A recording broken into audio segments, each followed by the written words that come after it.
தமிழ்நாட்டில் சட்டப்பேரவை தேர்தல் வர இருக்கிறது. ஓரிரு ஆண்டுகளுக்குள் 2028 தேர்தல் வர இருக்கிறது. ஆகவே அவர்கள்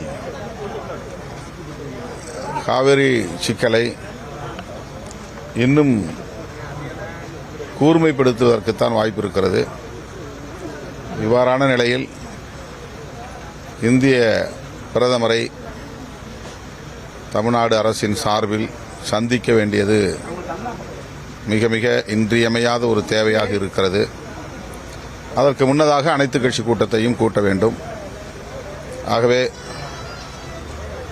இது குறித்து விரைவில் தமிழக அரசு ஒரு நல்ல முடிவை எடுக்கும் என்று நான் நம்புகிறேன். அவரே சட்டமன்றத்தில் இது குறித்து விரிவாக பேசிட்டோம். அப்புறம் அனைத்து கட்சி கூட்டம் தேவையில்லைங்கிற கருத்தையும் நிர்மல்குமார் சொல்றாரு. அதுக்கு மேல அவர் தான் பதில் சொல்லணும். அதுக்கு மேல திருப்பியால காவிரி விவகாரத்தில் அனைத்து கட்சி கூட்டத்தை ஏன் கூட்டவில்லை என்பதற்கு முதலமைச்சர் தான் பதில் சொல்ல வேண்டும் என விசிக தலைவர் திருமாவளவன் தெரிவித்திருந்த அந்த காட்சிகளை பார்த்தோம்.